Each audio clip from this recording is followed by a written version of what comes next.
So yesterday we talked about all of the phenomenal units that are coming out for 2025 and put them in a top 5 with some honorable mentions, and I thought it'd also be fun to look back at this year of 2024 for the JP side of things and rank them in a top 5 setting in a very similar vein, because this was an incredibly hard year for me to rank because all of the servants that we got are absolute bangers. I mean, the honorable mentions and the top 5s, I don't even feel that super confident in because I have rearranged all of these units so many times, putting people out of the top 5 into the honorable mentions and honorable mentions back into the top 5. So just understand it's hard to rank these guys, not because it's like, oh, well, some of them are lacking, because all of these units are just ridiculously broken. I mean, think of some of the people that just come to mind that are probably not going to make it in the top 5. People like Takaru, Ushi Gozen, Summer MHXX Alter as a very strong 4-star servant. I mean, people like King Tut, who is insanely powerful. These are just some of the servants that probably won't make it in the top 5, but it feels bad leaving them out or not highlighting them just because of how strong they are. Then think of some of the insanely powerful free-to-plays we got. We got Iori, we got The Dude, and then we got Hanako. Just all of them being absolutely phenomenal. Jury is still out on Christmas Abigail. I think she will actually be really strong, but she did just come out, so I'm not exactly counting her there, but she does seem like she'll also be worthy of mention as well in the future when we actually get these servants over on NA and we redo this after playing with them for 2 years. So similarly to the last video, we're going to do the honorable mentions, which I am scared to even announce in this video because people are going to come for my head on this one, right? There is absolutely no way for me to do the honorable mentions of the top 5 to make everybody happy. I mean, we can kind of do the one for the upcoming servants on NA because we've had 2 years to play around with them. We know how they interact with a lot of these different boss battles and stuff, but some of these guys are brand spanking new. So it is very, very hard to actually,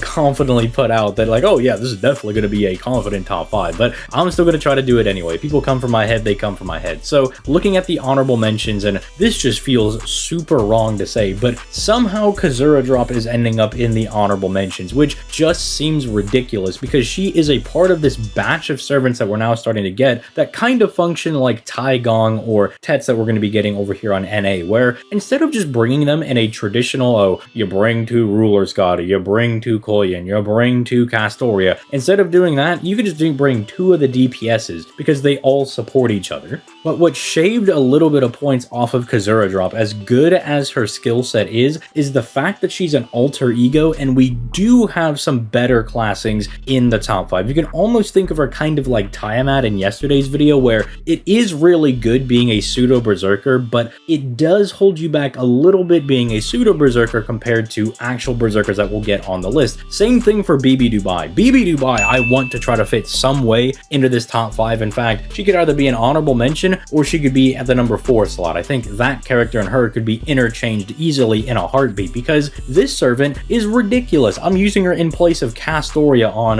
my JP account right now since she hit Bond 15, and so BB Dubai is like, you need me to be a pseudo Castoria? I can do that. Just giving basically a ridiculous charisma to the entire party, giving them battery and arts buffs, and then being able to protect the party by lowering the enemy's attack, which is really nice because it gets around stuff like buff removal that they might do to you or pierce invul and stuff. It's like, no, you just have no attack, so you're just going to be doing no damage while also lowering their defenses and then turning on her special effect. And then she's also got the ability to pivot into a support NP that is very strong, giving invul, heals, NP damage, just all the good things. And then her also being an AoE is very useful as a wave clearer if you do need that. Just a bonker servant overall. Same thing for King Tut, effectively being the arts version of Arash now as a single target. That guy's just really good. It's just a nice guy to have that also lets you plug suit because he takes himself out. That is someone that I summoned like really hard for on JP, especially considering how I'm hard stuck into doing art stuff. He is ridiculous for that stuff. Same stuff as a 4-star MHXX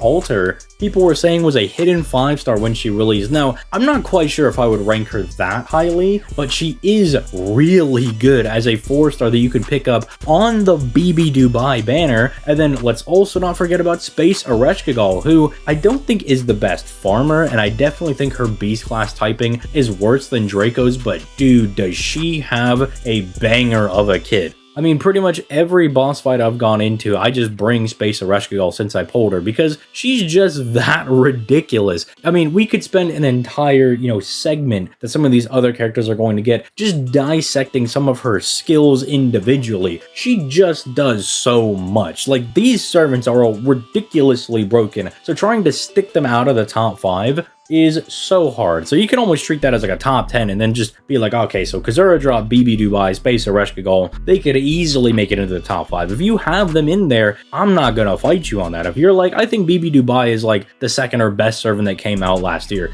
I can't even argue because they're just that good. It's just, I settled on some of these other servants, and it's probably because we've had more time to play around with them that I've settled on them a little bit more. But even in the brief period I've had to be able to play with some of these guys, man, they are nuts. But with that being said, let's start diving into this, starting off with our number 5 position. Just like the last video, I can already see the comments saying that my number 5 pick is because of bias, but I do think Loey is comfortably being able to sit in that number 5 position because while Kazura Drop and her do very similar things, I just think Loey, from my initial uses over the last couple of weeks with using her, is just going to be more beneficial in the long run being a Berserker. Doing the double Loey system seems incredibly strong with them being able to boost each other, charge their own battery for free effectively while also charging the others. It's just insanely strong, right? It's just a really good effect for you to have on somebody. It's just like if you have a Berserker Tets or you have a Berserker version of Tai Gong, that's just what she's doing.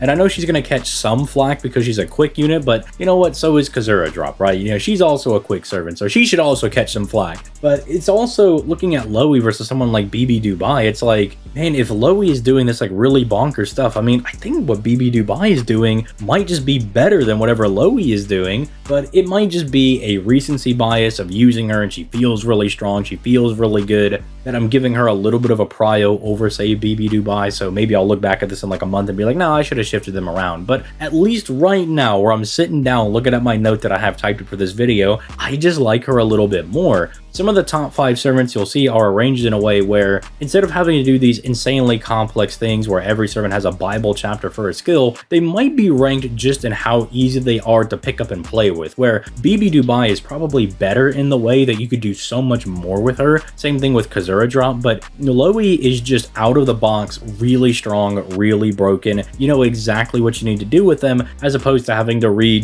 all of BB Dubai's skills for like the 3rd time when you're in the same boss fight or you're in the same farming node. So that might be a little bit of code for some people typing in the comments down below being like, why did you rank them at number 5? That's also something that I've been factoring in for this list, and just being able to break somebody out of the box, you summon for them and they're immediately good AoE Berserker that can just chomp people up, no ruler Scotty required. Well, that is the definition of a strong top 5 contender in my book. But yeah, Loey kind of just has one of those monikers where she's just strong. I mean, there's not really very many special gimmicks with her. She's just good, just giving support to the entire party, self-sufficient on her own, and turning the other Loey on so she can start going to work as well, giving each other big NP game buffs while still stacking it themselves. There's not a whole lot of faults with this servant except for the fact that they could probably use some like really good special damage or something along those lines. I guess you could do something along that, but considering how good she already is, if they did give her something like the Man or Earth Power mod, can you imagine how bonkers this servant would have actually been? They had to hold her back somehow.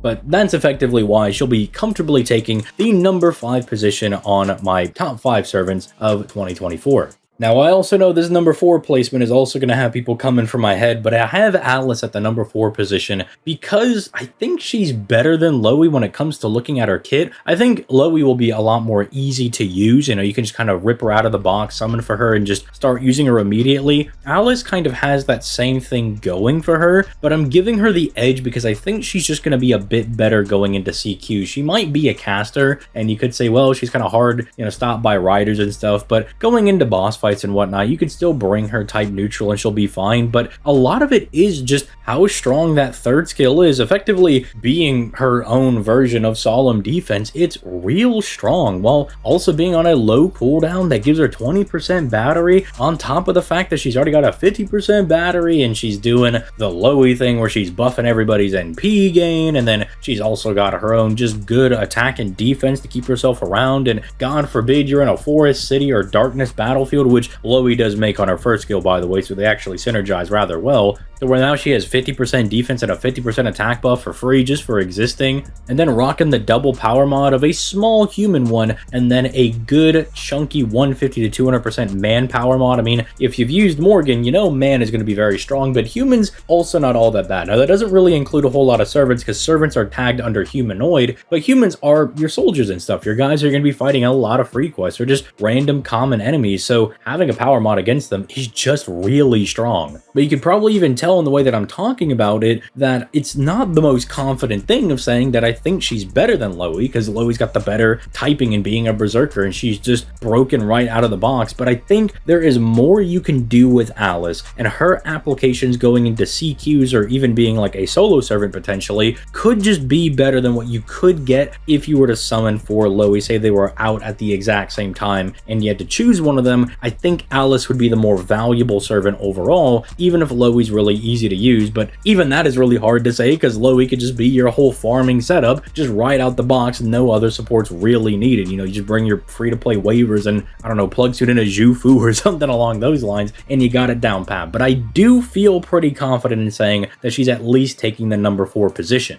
Now, third place is Alco, and this is a very hard servant to rank, because I think if you just look at someone like Super Alco, you could be like, this is the best servant in the game. She is an absolute dominatrix, just obliterating everything and anything in her wake. But I think what I had to do to kind of process her for this top 5 was think about the fact that it's not like you get Alco and you're immediately dominating the game, because while she is good in base, you do really want to get to her Super Alco form. And you know, she is still like supporting and taking care of herself. She's got the strong stuff in her base kit, but Super Alco is clearly, when you think about how good she is, that's what you think of, and you still have to get into it. Not that it's the hardest thing, but it might take you a turn to get into it, especially if you don't have stuff like Kaleidoscope and you don't have the coins to do her append skill because you haven't bonded her up to bond 7 or 8 or something. And I think that does hold her back a little bit for me in my own head, because these other 2 servants that are above her, you open them out of the box, you get the new action figure, and they are immediately good. They have their job and they're already doing it. Which is why I think for her being in the 3rd place, you can maybe put an asterisk next to her where it's like, okay, she's probably better than the 2nd place person. Maybe 1st place is a little bit more debatable, as we'll get to, but you do have to put a little bit of work in trying to get to her, right? A lot of these servants that came out this year have these kind of gimmicks. You know, think of someone like Alice, where you have to kind of use her 3rd skill a little bit. Or for somebody like, say, Space Ereshkigal, really strong going into CQs and stuff, but you gotta work on building up that bond meter that she has for the battle, and you gotta remember all the little things that you're doing, which I do think kind of hold them back a little bit in the fact that you can't just go into a fight and immediately start going Hamtaro. You gotta do some type of building up before they get to their max potential, quote unquote. But once you get to that max potential, then they're absolutely nuts. You know, then they're kind of uncontested in what they're able to do when they're in their roles. So be gentle on me in the comment section down below. That's just kind of the way that I'm thinking of Alco, putting her in the 3rd spot, you know, at least giving her the bronze medal, because she at least very much deserves to have that. But then when it just comes to maybe being 2nd or 1st place, I'm trying to think of if like I could just summon on any 5 banners, I would probably go for the other 2 people over some of the people below, especially if I was like a newer account. But even for that, someone like Loey is just immediately openable up and she just does your entire farming thing herself. So maybe she's actually a little too low. Maybe she's got to get bumped up. Maybe Alco's got to go down. That's what I have the comment section for. That's what you guys are going to be like, ZTL, you're a dumb dingus. Here's my top 5. But that's a tangent for another time. Let's start moving into our 2nd place position. Now, 2nd place, remember the analogy I'm kind of using and how I'm thinking about these servants. Again, I fully agree that if you want to say that someone like BB Dubai could be up here, perfectly fine with that. If you think Kazura Drop is a bit better, or maybe you think I'm using the recency bias and I'm kind of holding Loey a little bit lower than she probably should have been, that is perfectly fine. But just in the usage that I've had with using this servant, he is just immediately out of the box insanely strong and can potentially build up on top of that, right? As opposed to having to build up into being really good, they're already insanely strong and then they just get better as the fight goes on. And that's the Count of Monte Cristo or Dante's too. And again, I know a lot of people are going to be like, quick unit, gross. But Quick does seem to kind of be the king of just the single target units, because this guy does it all. His NP pierces invincibility, he stuns, he has power mod against people that are burned effectively, he's just got the big battery, he's just got the good buffs, he's just a solid servant overall, and being an Avenger, his class modifier is one of the highest in the game, so even going in neutral, which you're going to have to do a lot, he's still going to smack the enemy insanely hard. He's just a good unit, plain and simple. There's not a whole lot of special dressing on this guy. You came in for a salad, but they didn't even put all the fancy Parmesan cheese and stuff on that, or whatever have you, but they did give you the good ranch, they gave you the croutons, and it's just a good salad every single time. It's consistently just putting in the work, so he's gotta be in the top 5 somewhere. I mean, it feels like you would say he's an honorable mention servant, but every time I break this guy out, he just puts in the work and puts people 5 feet under in their own grave, just obliterates them, because he's just doing a lot of good stuff. He's just doing generically good things that you don't even really have to build up for. He just gets in there, beats people up, has applicability in 90++ nodes because of his battery and his really high damage. I can't have him not be on the top 5, and the only reason, again, that he beats out people for me personally, like Alco and Alice, is that you don't have to think as much when you use him. You just pop him in the team, you just get in there and just beat the donkey shoes off of whoever dares to get in front of him and try to keep him from escaping the chateau. Finally, Tsukihime fans rejoice. Ciel is taking the #1 spot. I think this is the one that I am the most confident in. I know that I want Count in the top 5, I know Alco should be in there, and I know that Loe's gotta be in there, because those guys are all just really strong. But Ciel, they just did not stop. They did not stop putting effects on this servant. Everything she does is insanely good. They just refuse to say, no, we're not gonna put that on there. I mean, her NP, ridiculously powerful. It's single target, so again, gonna be really good going into 90++s. In fact, I've used her for 90++s. She's good. She's getting NP damage, so okay, cool. You have Oberon synergy. You refund 20% of your battery. Fantastic. It's easier to use you in these multi-core team comps. She has insta-kill for random trash enemies. The demonic power mod might be the worst thing here because you don't encounter them all that often, but she's still doing really good base damage. It's just, hey, if you fight a demon, they're just gonna get absolutely obliterated, and then she gets around defense and evasion. So sure, she's an odd unit that might get stopped by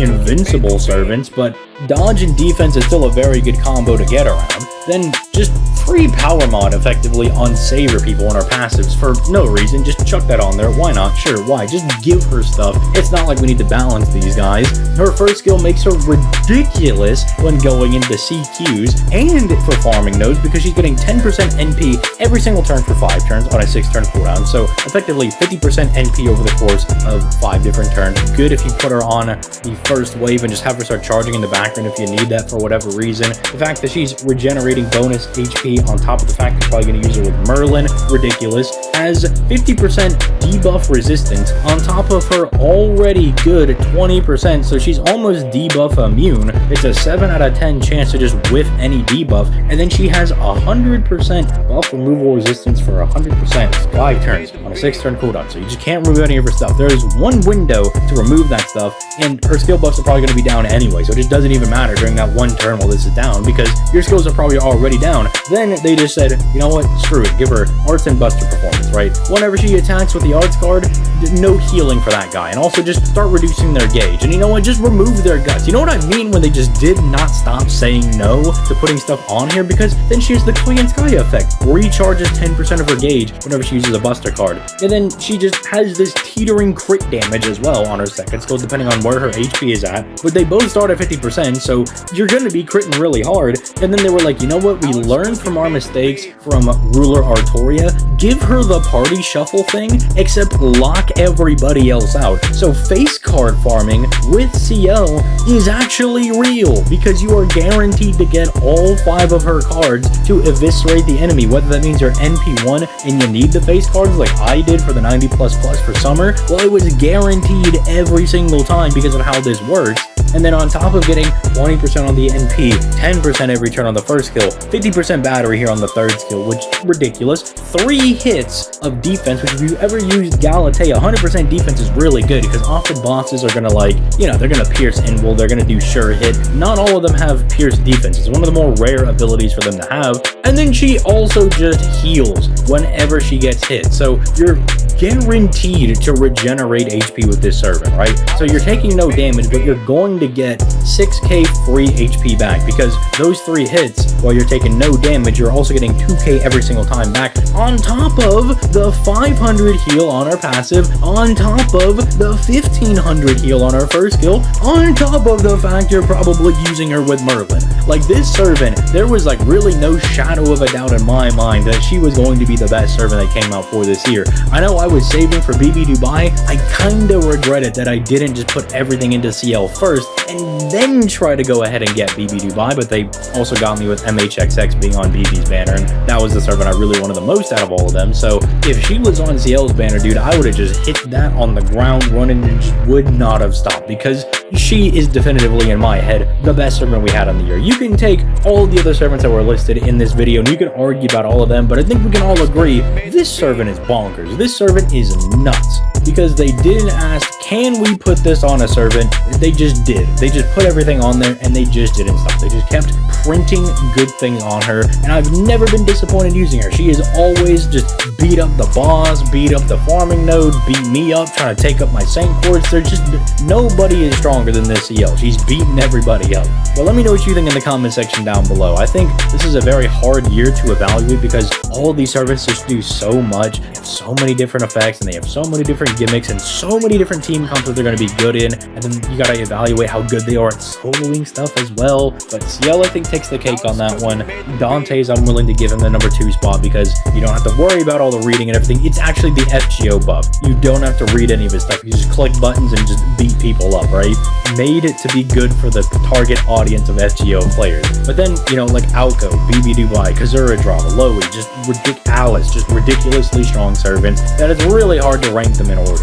But I gave it my best shot, and I'd like to see your best shot in the comment section down below. But with all that being said, if you enjoyed the video and found it informative, a like on the video and a subscription to the channel would go a long way as it's free and helps me out more than you know. If you feel like going that extra mile, there is a Patreon down in the description down below, but it is not required. Any video that gets put over on the Patreon will eventually find its way over here on the YouTube channel. So do not worry about that. You're not getting that, FOMO. You're not fear of missing out. There's also a Discord and a Twitch down there where I stream occasionally. We'll probably be streaming a lot more consistently once the holidays are over, but you can find me active in the Discord because, hey, even if we're having Christmas dinner, your boy might pop open the Discord to see what polls everybody's been getting in there. So with all that being said, gonna go ahead and get out of here. You guys have yourselves a nice day. Peace, late guys.